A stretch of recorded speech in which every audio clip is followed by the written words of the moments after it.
Okay, we are, we'll call it the aftermath at ASOTU CON, and we're talking a little bit news, UAW update, and we're going to tell people what actually happened over the last 2 days. It was a pretty amazing thing. Let's go. All right, we're sitting here. We both still have voices. A little bit, which is a massive improvement over last year. Exactly. We just had a little recap with our team, encouragement.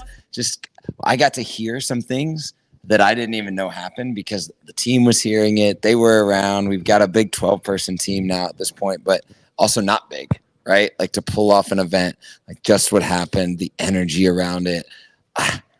I'm almost speechless around it. At the end, I think one of the telling moments is when, so unlike a lot of events, we ramped up the energy of ASOTU CON so the end was actually a finale and not like ending like a firework that didn't go off. Right? We started hard and we kept elevating.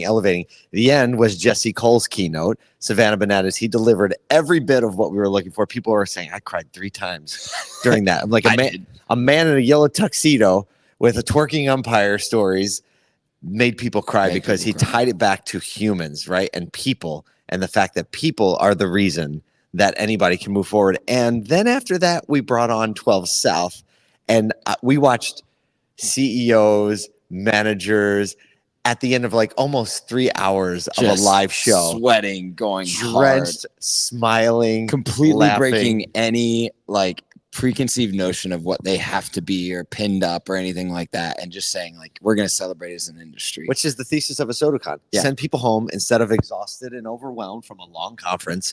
Send them home inspired and energized. And I feel like we nailed that. Yeah, we did. And we talk about the party, we talk about the big speakers, but like Jesse Cole, incredible content that is challenging the way people think about doing business. There were multiple sessions that challenged the way I thought about. I'm looking at Dan Bannister, 91% retention rate in his first year for customers. That is challenging to our entire industry, and it's challenging to me in the way that we do business. Because the bars that we set are different than they should be. Exactly. Right. Yeah. And you realize like, oh, it's actually happening right there. There are some people that just have glass ceilings that they think are there. No, there's so much more there. Right. It can be done this way. And yeah, so like we talk about the end and the big crescendo and the fun part of it. But the reality is that dealers and industry partners making relationships and saying, I heard multiple times, I didn't know there was anyone else who kind of like thinks about the industry and attacks it the way I do. And now they're finding the others.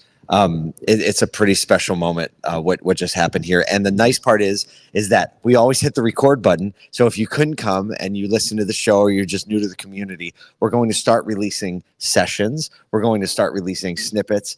And so we want you to be able to draw from all of these things as well. You know, we use the word energy a lot, but the reality is that these conversations and these relationships are going to make meaningful progress in stores all across the country. They are. And I can't wait for the thousands of people that weren't here to be able to see some of it and experience what they missed so that we can bring them together next year. We're going to be announcing the dates, the location, all of that crazy really soon.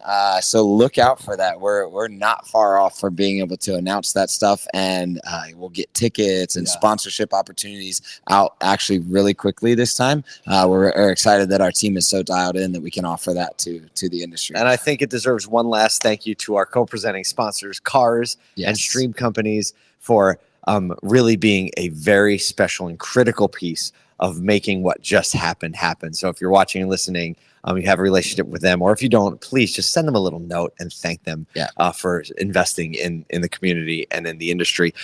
Speaking, we can't call this investing, but speaking of, I don't even know what speaking of energy in the industry. Yeah, something like that. Oh boy. Okay, so we don't have a ton of news to cover today. Obviously, we've been rolling hard, but we do have to do our UAW update. UAW update. Sad trombone is definitely one. We had Joe Biden yesterday or 2 days ago showing up on the pig iron and the UAW hat. So not to be outdone, Trump shows up in Michigan at a small parts supplier, and he, doesn't tend to mince words. And, he came up basically, he told supporters at a rally at a small auto parts maker in Detroit, and we quote, that EVs would, quote, spell the death of the U.S. auto industry. unquote, because they cost too much and consumers don't want them. And then went on to say Ford and General Motors are, quote, either stupid or they're gutless for going along with government standards that are encouraging the industry to build more EVs. It's a bold statement, and it's clear that the next year is going to be riddled with political implications that are constantly changing the way that the industry is perceived, the way the EVs are perceived, and it's going to be from both sides. And my only thought here is, and it's the thing that we talked about on the very first stage here at ASOTU CON, is yes, all this is happening politically. It's going to be charged in the next year. There's going to be questions on how to deal with some of the tax incentives coming down the pipe. Inventory will consistently be a problem, but still in our dealerships, there is training, consistency, and conversations and community involvement that will extend far past any political change, any incentive change. All of that can be thwarted by taking care of your employees and taking care of your customers. And I will not forget Liza talking exactly about that specific fact. And so, yes, do you need to pay attention? Yes. Is it going to be ridiculous? Yes. Are we still going to your life? Are you wasting time by paying attention to things that maybe just are a little salacious in the moment, but actually don't accomplish the mission of moving the industry forward or moving your own life forward or the lives of your people forward? I think if we can focus on that point, are we wasting our energy and emotional energy on things that actually don't impact it? I think that'll serve us all well over the next 12 months. Let's go. Let's go. Hey, I can't think of a better way to wrap it up.